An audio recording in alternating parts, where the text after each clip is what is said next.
WOWT6. This is Heartland Focus. Hey, good morning, and welcome to Heartland Focus. I'm your host, Tim Clark. Merry Christmas and happy holidays. Happy, and all that good stuff. I tell you, tis is the season to be jolly. Hopefully, you have been practicing what I've challenged us to do is operate in unconditional random acts of kindness. Unconditional random acts of kindness. So what do I mean by that? Just do something without hesitation of looking for something in return. So, hey, buy some gas for someone.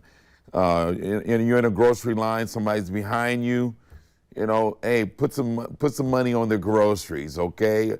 Now, some people, they even take it far as they go into like Omaha Public Power District or MUD and just ask for them to randomly pick somebody that's challenged with their bills for the month and pay the bill up, So I just think this is a time that we got to do things to lift the spirit of people.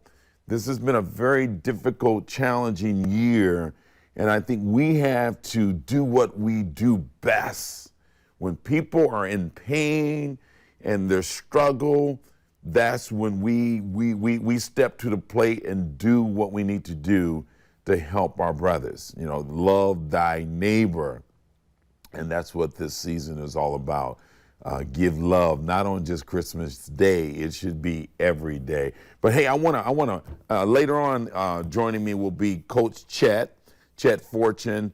I call him the Miracle Walker, and you'll hear his story about why I'm calling him, this dude, the Miracle Walker. But first, I have my good friend Deborah DOGBA. She wears so many hats, but we're going to talk about this initiative that's coming up this week. And so, Deborah, welcome to Heartland Focus. Thank you so much for having me. Happy holidays to you, and I appreciate you taking the time. This is a busy time of the year, but I tell you, you have something that's worth us taking the time of what you're trying. First of all, congratulations. I understand this gala event is going to be your second annual, or is that right? This is the first. Oh, this is the first? Yes. Okay. Well, inaugural. This is the first one. So, first of all, you're not new to our show. You've been on our show before.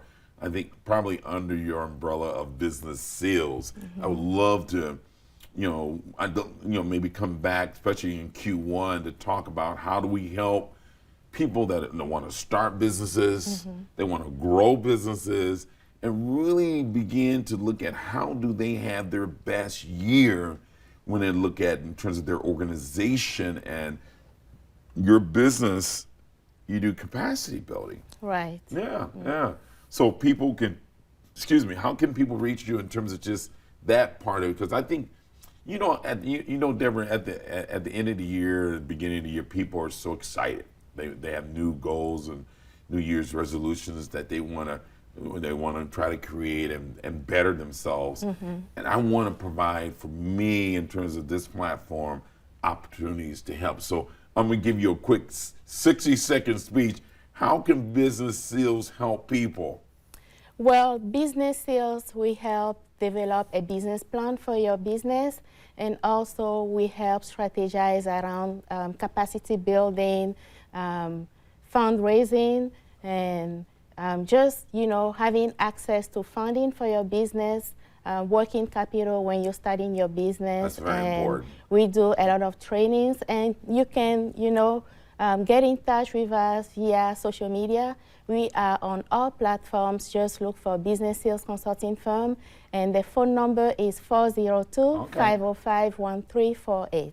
So that's business plans, strategic planning, capacity building, access to capital. Because I tell you, but it's hard to get access to capital when you don't have a plan, right? It is, yeah. right. So you got to start put first things first, as Stephen Covey would say, first things first. But right here, in terms of your first gala event, what's happening and what's your motivation around that? Right, so this is about Afro Swag Media and Magazine. It's a media company, it's a magazine also we publish. We highlight the success stories of Black entrepreneurs, nice. African-American businesses. In a nutshell, that's what we do, to give them more visibility and also to give them a little bit more of exposure. Okay. So on Christmas Eve, December 24th. Christmas Eve. Christmas okay. Eve. Give love on Christmas. Okay, yeah. So it will I see it on the screen there, yes. It will be our 2nd year anniversary. The first edition of the magazine was published on Christmas Eve 2019, and then COVID happened. Unfortunately, last year during the COVID, we couldn't have the first gala. So this year, it will be our first gala to celebrate the faces of the magazine. So those that we have featured on the cover page of the magazine, we're going to take time to celebrate them, including everyone and any organization that we have the opportunity to feature in the magazine. So it's going to be the night, and then in addition to that, we have identified some people in the community. Nice. So we're going to give out awards. Okay. It will be Excellence and Sustainability Award. That's the first category. And then the second category is going to be Dedication and Community Impact. Nice. So why Christmas Eve? First, it's our 2nd year anniversary. Okay. And second, that's around the holidays. And as you have already noticed, I have an accent. I'm not from here, I'm from Africa. Right. And you know, as an immigrant, holidays can be very lonely. Yes.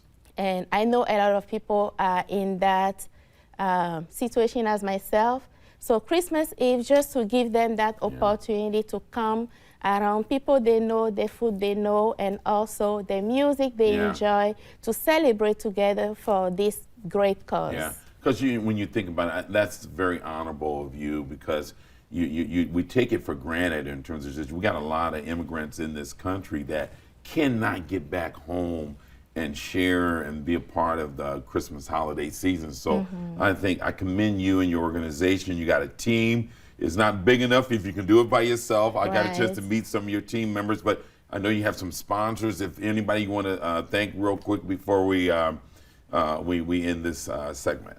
Yeah, I would like to thank everybody, all the sponsors, and also the team members. Yeah. Gen Pro, Beverage Catering of Nebraska, Miracle Hills Clinic, Banwo and Iboke Law Firm, John A.K. Law Firm, Midlands African Chamber. Nice, we have so many of them. I don't want to forget anyone, but hey, thank you so much. They can see all the sponsors on your website as well. Yes, it's on my website. When you go to afroswagmagazine.com, you'll be able to see all the information about the gala. So if people cannot go, there's still opportunity for them to sponsor someone, because at the end of the day, this is about really taking care of people that may not be able to get home to their families and may be lonely, and this is an international kind of swag kind of thing. That's right. So if you have somewhere to go, remember there's someone, you know, wanting to be around people, like in a family setting, but they don't have that opportunity. You can always buy a ticket, 2 tickets, and sponsor someone. There you go. I'm sure they will be very appreciative. Right on. Well, thank you, and I'm looking forward to stopping by and being a part of the festive, auspicious occasion. Thank you so much. Thank you. Hey, when we come back, you're going to hear from what I'm calling an individual that's a walking miracle. That's Coach Chet Fortune. Stay with me, and I'll be right back. Hey, welcome back to Heartland Focus. You guys, if you're not doing anything, you're looking for something this evening to get you into that holiday spirit, join me tonight. I'm going to be playing at the Jewel, the world-class Jewel Jazz Club tonight. 2 shows, 6:30 and an 8:30 show tonight at the Jewel. There your boy is, that's right there. And so you can get tickets online or at the door. Hopefully, you should come early because we may sell out. I'm not trying to say I'm all that, but we may just sell out. So I would love to see you there. We have some phenomenal artists, musicians as well, featuring Millicent Crawford, Anjali Mitchell, Haley Bice, and then our music director is Leland Mickles. And so come out. It's going to be a great, great night. So don't be a part of that crew that says wish I coulda or maybe next time. And we'll do it safely, but it's going to be some classics, things like Silent Night, Have Yourself a Merry Little Christmas, Old Little Town of Bethlehem. The list goes on and on and on. Old Holy Night. So I look forward to seeing you tonight. Hey, I want to bring on my guest, Coach CHET, my man. Welcome. This is who I'm talking about in terms of Miracle Walker. So, man, let's walk us through, and you're no stranger to Heartland Focus, right, but you've really made a very successful career at being a personal trainer and really helping not only in terms of motivate people to really transform into their best. And that transformation comes in mind and body. Right. But you had a stop the press, a situation that took place that was really tragic for you. Talk about that and really please include in terms of why I'm saying the Miracle Walker. Okay. 2020 I think was a rough year for everyone because of COVID.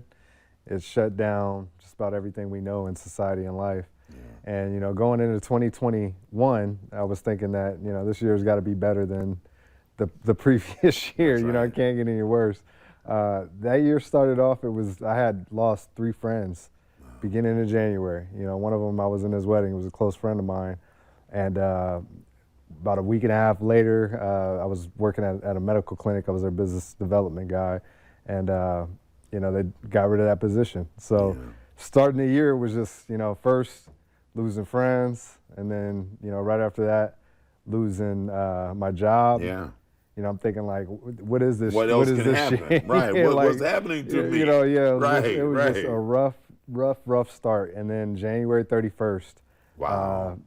I just remember, the last thing I remember was playing with my daughter, downstairs in my basement. We were watching Enter the Dragon. I was reminiscing because that was one of my brother's favorite movies growing up, and just enjoying the moment. And then about 3 days later, I woke up in a hospital, and it was a surgeon looking over me saying, "Hey, Chet, you've been in a real tragic car accident, and can you feel your legs?" I couldn't feel them, couldn't feel them, and I just at the moment didn't know what was going on. January 31st, I was in a bad car accident. Prior to that, I had just got on a medication called Ambien. Never taken. It was probably the second time I took the medication. Was having kind of trouble sleeping throughout the months, leading into January. Obviously had a lot of anxiousness and things going on in January. So, I was playing with my daughter, must have took a pill. Don't remember even getting in the car. I don't remember leaving the house. Don't remember any of it. I just remember waking up, the doctor looking at me and saying, "Hey, you've been in a bad car accident." So, mind you, was on a ventilator for I think an entire day or 2 days. After surgery. So I don't remember surgery. I don't remember doctors or any of the process. I just remember waking up and thinking, like, is life over at this point? Right. Fitness and health and. I've been on this show talking about fitness. It's been my passion for a long time. Yeah. So, for those to be the words, I could tell you it was probably a week before it set in because, heavily medicated. Yeah. Through that process, I broke my spinal cord. It was right, in the back of my neck. There was just all kinds of pain, and I just left in just felt like it was a bad dream the entire time. So what did they, in terms of just with all that happening to you, couldn't feel your legs and things, what did the doctors tell you at that time? The likelihood of walking again would probably be minimal, at best, maybe a 1% chance at that time. It just didn't look like, because I couldn't feel my legs, let alone move them. You know, they just said, you know, hey, where you had the injury and the type of injury you had, the likelihood of you walking again, probably it won't happen. Wow. And so, yeah, my mindset, again, that first week, I was in disbelief. I didn't want to believe it. So at that time, that whole thing, you know, fight or flight, or, you know, when you hear that, when you heard that, what registered with you? What I mean, how did you feel to hear that? You know, that entire first week, it was a bad dream. Just so numb.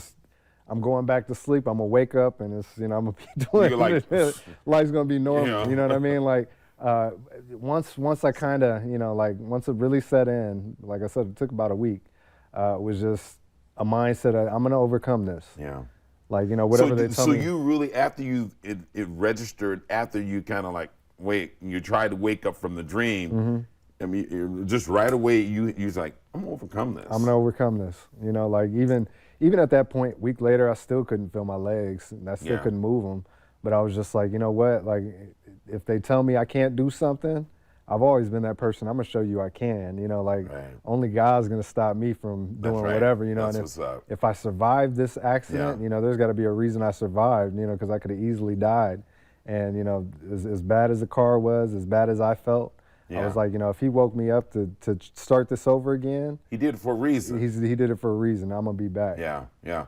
When you think about, you know, just where you were at in terms of just them saying, hey, 1% chance of you walking, to where you walked in the studio and you're actively training folks now. So you were on, I mean, you're currently on Terrence Bud Crawford's training team, and you're actively training folks. How did you get there? How did you get back? You know, I spent about 2 months in the hospital. So, you know, the first month, I couldn't even sit up. So let alone stand, I couldn't walk, you know, I couldn't sit up. I'd sit up, my blood pressure would drop 80/60, and they were worried about a stroke. You know, so they lay me back down, I go back to my room, we try physical therapy later in the day. And, you know, there wasn't even a thought of, you know, how soon can we get him to stand without passing out was, you know, kind of the key. And, you know, so that whole process in the hospital, I can't say there was good in it. You know, when I finally got to a point where, you know, they were wanting to make me wheelchair bound. Like, let's get you to a point where you can function in a wheelchair. You know, once I finally was able to sit up, they were, you know, you're going to spend your life in a wheelchair, so we got to teach you how to manage that life in that process. In a wheelchair. And you know, like even that just didn't. It never felt. It didn't settle with you. It didn't settle with me, and I was just like, you know, I'm a fighter. I've fought against, you know, and I know you're a fighter because we've been in training session. You always trying to put me in some gloves and hit me upside the head. So I know you're a fighter. You got some fight in you. I do know that. So you know, like I just had that mentality. Like, you know, like if I can get to a point where I'm not sitting up to sitting up, to standing, to taking a step, I can do the rest, you know. And even, you know, once I got out of the hospital, you know, I had some personal issues at home I was going through. And, you know, like as anybody that's been in a marriage knows, you know, it's something that you got to work through and, you know, fight that you work every day for relationships in general. And, you know, like that was another fight that I knew I needed to make back. I was like, you know, I got to make sure my family is where it needs to be in place. And, you know, so working through those things all at once was just, it was kind of tough. You know, like the first 6 months, it took probably until June, July. The accident happened January 31st. June, July, I was walking without assistance and, you know, like back at home and, you know, like around and surrounded by the people I need to be surrounded by. And, you know, then it was, let's get the physical. I put everything, I redid my basement, built a gym in my basement so I didn't have to leave the house. It'd always be there. I could do some sort of, you know, movement every day. And although every time I go to work out, you know, like it just wasn't like it used to be. I was at such a high level to be at rock bottom again. To be at rock bottom again, you know, going from bodybuilding, you know, tournaments and, you know, Arnold Classic. I saw some of your pictures, man. So going from there to, you know, starting from scratch and feeling like I had nothing. What we're going to do, Coach Chet, we're going to take a break. And what I want you to do is, folks that's out there that maybe experiencing some pain and some great challenges that's in front of Right. them. Think about, 2 or 3 words that was important to you that you had to activate. Right. And I want you to share that it may motivate somebody out there that's going through some things. Okay. You got it. You got it. Hey, we're going to take a short break, and when we come back, Coach Chet's going to share with you maybe some things that may help you through some of your most difficult times that you're experiencing right now. Stay with me. We'll be right back. Hey, welcome back to Heartland Focus. I want to just send some love and energy to the Nebraska volleyball team. Congratulations. Made it to the finals. Big ups. We're rooting for you here in the Husker land. That's awesome. And then I also want to congratulate my good friend. His son just signed with Nebraska football team, Kevin Williams Jr. And that's awesome that Nebraska will start to look inward, look at the talent that's homegrown from right here in Nebraska. So Coach Frost, good move. That's a good one you have, Kevin. High expectations in Kevin Williams Jr. Hey, I want to back to my man, Coach Chet, man, as we wrap up. You've been through a lot. Mm-hmm. When you think about how you got there, we talked about that a little bit, but give me 2 or 3 tips that people that may be not in your situation but going through something, what will they need to start thinking about to help get them up and out? Kind of on the spot, but I think of it as like the ABCs. Activate yourself, be honest with yourself, commit to the process. Are kind of 3 keys to, say that again. Say about that. I'll have to write that down. Activate yourself. Activate. Be honest with yourself. Ooh, honesty. And commit to the process. Ooh. So a lot of times when you have something going on, whether it be a weight goal, whether it be a spinal cord injury, first you got to accept it and you got to activate yourself to doing something about it. Because just because you want something to get better and be better doesn't mean it will get better. Yeah. Be honest with yourself. Track your food, track your workouts, have some data and like statistical analysis to, am I doing any processes to improve myself? What's the scorecard? Or else you're just shooting with the dart, with your eyes closed. And that's the accountability part, man. Oh, for sure. Now, what do you say in terms of just the whole notion? Our good friend Johnny Rogers, and we know, bless him, he's on his way back and he's at home now, but one of the things he always says is not big enough. If you can, I shared that with Deborah, that if you can do it by yourself, it's not big enough. You didn't get here by yourself. Not one so bit. We'll talk about that. How do you build your team? You have a circle that supports you. You know what I mean? If you have those around you that aren't supporting the things you're doing, and you as a person as a whole, then you have the wrong circle. And then once you have the right circle, you let them know about the goals that you have in mind, and you speak to those, and those are the ones that are going to hold you closest to accountable, the ones that actually care. I had a lot of people reach out throughout my accident, and the ones that reached out are probably half of them, were reaching out because they just wanted to be in the know. And I knew that small circle that, no matter what happened, even my good days, they hadn't talked to me, would reach out. And those are the ones I kept up with. Those are the ones that I really, kept in close circle to and in tune of, what was going on, because I knew they cared, about me as a whole. And then those are going to be the people that care about your goals and will support you through them. And you said honesty and being honest to yourself, but and you can't really have a true accountability partner if you don't operate in the real of what's the truths of just where you at, where you want to go. Mm-hmm.